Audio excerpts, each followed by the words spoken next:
சும்மா ஆசையா விளக்கணும் ஊத்தி வளர்த்த குடும்பம் எல்லாம் போச்சு. டேய் கவலைப்படாதடா, இப்பதான் லட்சணமா இருக்கேன். சரி சரி வேட்டி அவரு வேண்டாம். ஏய் குடுமைக்கு வேட்டி ஓகே, இந்த கிராப்புக்கு பேண்ட் தான்டா கரெக்ட். என்னோட பேண்ட் நிறைய உள்ள இருக்கு, எடுத்து மாட்டிக்கோ. மாட்டிக்கிட்டு எங்க போறது? மாட்டிக்கிட்டு பஸ் ஸ்டாண்ட் போ. மெட்ராஸ்ல பல பேரோட தலையெழுத்து பஸ் ஸ்டாண்ட் தான் மாத்துது. ஏய் என்னடி இது, இன்னும் பஸ்ஸ காணோம், வர டைம் ஆச்சுடி.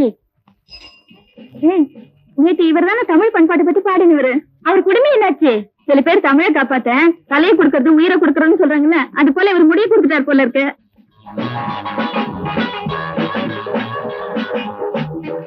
ஏய் பொண்ணுங்க தனியா போனா இடிப்ப, இப்ப பஸ் ஸ்டாண்ட்ல நிக்குத, இடிக்க முடியுமா? பஸ்ல வர பொண்ணையே இடிப்பேன், இது பஸ் ஸ்டாண்ட்ல நிக்கிற பொண்ணு. சிட்டிக்க போற நேரத்தை இடிச்சுட்டு வந்துருவேன். ஓ என்ன அப்படி பக்கத்துல வந்து நிக்கிற? என்னமா பெண்கள் சம உரிமை மட்டும் கேக்குறீங்க, சமமா வந்து நின்னா என்ன தப்பா? அடிச்சு கையெடு.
வெளியே போடுறேன் உன்னை ஊருக்கு அனுப்பதான்.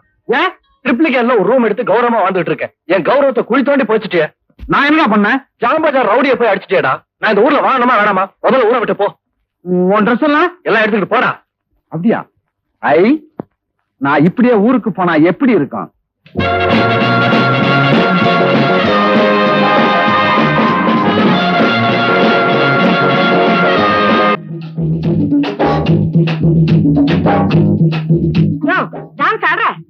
நெல்லு தூத்துறேன். எந்த வேலை பார்க்க வரையோ இல்லையோ, இந்த வேலையை பார்க்க விடுறேன். ஒழுங்க வேலையை பாரு. பாக்குறேன். ஒரு இசையில வேலை பார்த்தா வேலை கஷ்டமே தெரியாது. ஆபீசர் வர்றாரு. நீ கிராமத்துல ஏழைங்களை ஏமாத்தி 5-10 கொடுத்து நிலத்தை வாங்குறியே, அது அரசாங்கத்துக்கு தெரிஞ்சு போச்சுன்னு நினைக்கிறேன். அதனாலதான் குல்லா போட்டு ஒரு ஆபீசர் வர்றாரு. டண்டன கிடி நக்கிடி நக்கிடி டண்டன கிடி நக்கிடி நக்கிடி.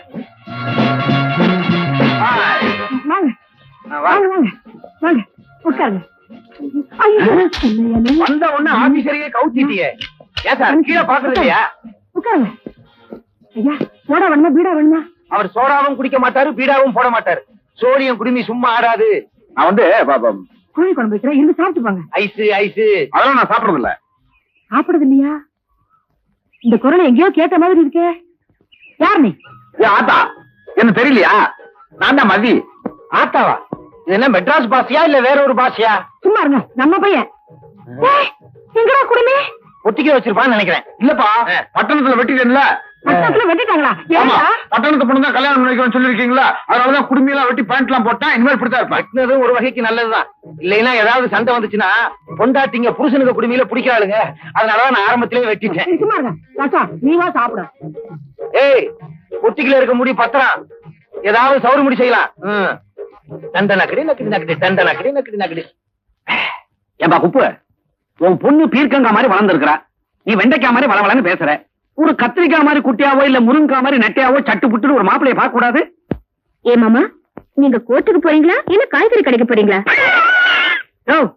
என்ன பண்ண சொல்லிட்டு தெரியப்பா, பொண்ணு பயந்துக்க. இங்க பாருப்பா, இவ BA பாஸ் பண்ணிட்டா. இவளை விட அதிகமா படிச்ச மாப்பிளையை தான் கல்யாணம் பண்ணிக்குவேன்னு சொல்றா. அப்படிப்பட்ட மாப்பிள்ளை கிட்ட போனா அவன் காரை கொடு, வீட்டை கொடு, ஸ்கூட்டரை கொண்டா அப்படிங்கிறான். ஆமா மாமா, எனக்கு வரப்போறவரு அட்லீஸ்ட் ஒரு MA படிச்சிருக்க வேண்டாமா? என் கைவசம் ஒரு மாப்பிள்ளை இருக்கான். சப்ஜாடா கோழி அமுக்கிற மாதிரி அமுக்கிடுவோமா? எங்க இருக்கான்? எங்க கிராமத்துல தான். பேரு மதியழகன் MA. மதியழகன். MA-வா? ஏன் படிக்க கூடாதா? ஃபர்ஸ்ட் கிளாஸ்ல பாஸ் பண்ணிருக்காமா, பெரிய இடம். எக்கச்சக்கமா கேட்பாங்களேப்பா. அதெல்லாம் நீ ஒண்ணும் கவலைப்படாத. நான் சொல்ற மாதிரி ஒரு போடு போட்ட அந்த இடத்தையே பேசி முடிச்சிடலாம். எப்படி? அவங்க வீட்டுல யாருமே படிச்சது இல்ல. மாப்பிள்ளை அவர் நீங்களா? அவங்க பாட்டுல 20,000 கூட 30,000 கூட கேட்டா அதை என்னால கொடுக்க முடியுமா? உன்னால கொடுக்க முடியாதுன்னு எனக்கு நல்லா புரியுதுப்பா. எப்படி சொன்னேன் தெரியுமா? இதோ இங்க கிடக்கிற நாற்காலியை வச்சு சொன்னேன். இத பாரு, இந்த கல்யாணம் நடக்கணும்னா ஒரே ஒரு பொய் சொன்னா போதும். பொய்யா? ஆமா, ஓம் பொண்ணு படிக்கவே இல்லைன்னு சொல்லணும். ஏன் எப்படி சொல்லணும்? விஷயம் இருக்கே, படிச்ச பொண்ணு மருமகளா வந்துட்டா எங்க மாப்பிளைய பிரிச்சு தனியா கூட்டிக்கிட்டு போயிடுவாளோன்னு அந்த வீட்டுல இருக்கிறவங்க பயப்படுறாங்க. அதனால எதுக்குமே உதவாத உன் BA டிகிரியை மறைச்சு வச்சுட்டு மருமகளா போ. அம்மா, எந்த அப்பனும் பொண்ணை பார்த்து சொல்லக்கூடாத வார்த்தையை சொல்றேன். இந்த கல்யாணத்துக்காக ஒரே ஒரு பொய்யை மட்டும் சொல்லுமா. சொல்லுமா, சொல்லு. சரி, நான் போய் சொல்றேன். ஏண்டா, எனக்கு வரப்போறவரு என்னை விட அதிகம் படிச்சவரு, MA வாச்சே. அப்பா, இருக்கிறத இல்லன்னு இல்லாத இருக்குன்னு சொல்லிவிட்டேன். சும்மா சொல்லப்படாது. அரசியல நமக்கு பெரிய எதிர்காலமே இருக்கு.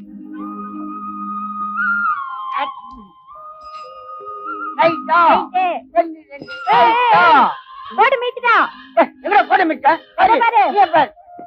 சில்லுண்டு உங்க வீட்டுக்கு வைக்கலையா? கடலாசி போட்டிருக்காரு. ஆமா, அரசாங்கத்துல உனக்கு முழு சம்பளம் தர்றாங்களா பாதி சம்பளம் தர்றாங்களா? எது கேக்குற? இல்ல வீட்டுல கொண்டு போய் கொடுக்க வேண்டிய கடைசியா பாதி வழியே கொடுத்துட்டு போறீங்களேன்னு கேட்டேன். நீ கேள்வி வேற கேக்குறியா? அரசாங்கத்துல வேலை செய்யறவங்க கேள்விதான் கேட்க முடியும். வரல என்ன சொல்ல போறீங்க? போயிட்டே இருப்பாரு. ஏய், இங்கே இது இந்த கடைசியா வீட்டுல கொண்டு போய் கொடுத்துட்டு வந்துடுறேன். இங்க இருக்கோம். போடாங்க தலையா, வாசல்ல உட்கார்ந்துகிட்டு எதுக்காக அறுவாடை திட்டிக்கிட்டு இருக்க? இந்த வீட்டுக்கு என் மகளை தவிர வேற யாரும் மருமகளா வரக்கூடாதுன்னு தான் தீட்டிக்கிட்டு இருக்கேன். கத்திய தீட்டாதே புத்திய தீட்டுன்னு பேரறிஞர் சொல்லியிருக்காரு. தெரியுமா உனக்கு? சித்தமா சித்தமா சித்தமா, பட்டணத்துல இருந்து வக்கீலையா கடிதாசி எழுதிருக்காரு. என்ன விஷயமா இருக்கும்?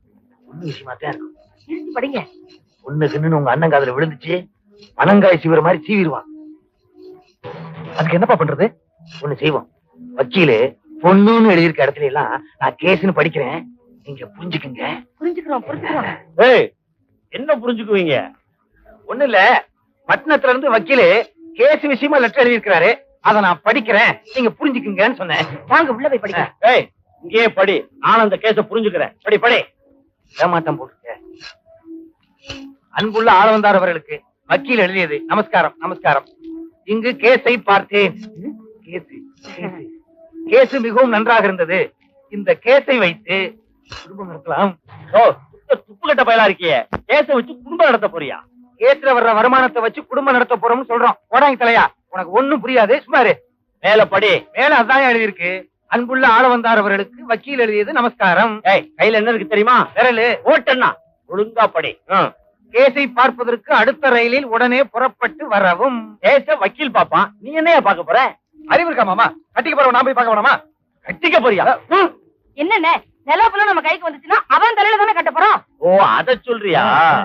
மூத்தவன் நான் இருக்கும் போது எல்லா நேரத்தையும் இவனுக்கு எழுதி வச்சு அப்படி எனக்கு பங்கு வேண்டாமா? ஏன்டா அடிச்சுக்கிறீங்க? ஆளுக்கு ஒரு பக்கமா உழுதுட்டு போங்க. தம்பிக்கு ஒரு கேஸ புடிச்சு கொடுத்துருங்க, அது மாதிரி எனக்கு ஒரு கேஸ் புடிச்சு கொடுங்க. இல்லன்னா தம்பி கேஸ நான் புடிச்சிருவேன். ஐயே, வர வர நம்ம குடும்பம் முறகட்ட குடும்பம் ஆகிட்டு இருக்கு. ஏய், ஏன்டா அவசரப்படுற? உனக்கு ஒரு கேஸ புடிச்சு கொடுத்துறேன். ஓ, அவன் தான் கேஸ் கேஸ் தவிக்கிறான்ல, ஒரு கேஸ புடிச்சு குடியா. ரொம்ப விவரமான ஆளு. அவனே ரூட்டை கிளியர் பண்ணிட்டான். அடுத்த ரயிலே நாமெல்லாம் புறப்படுறோம்.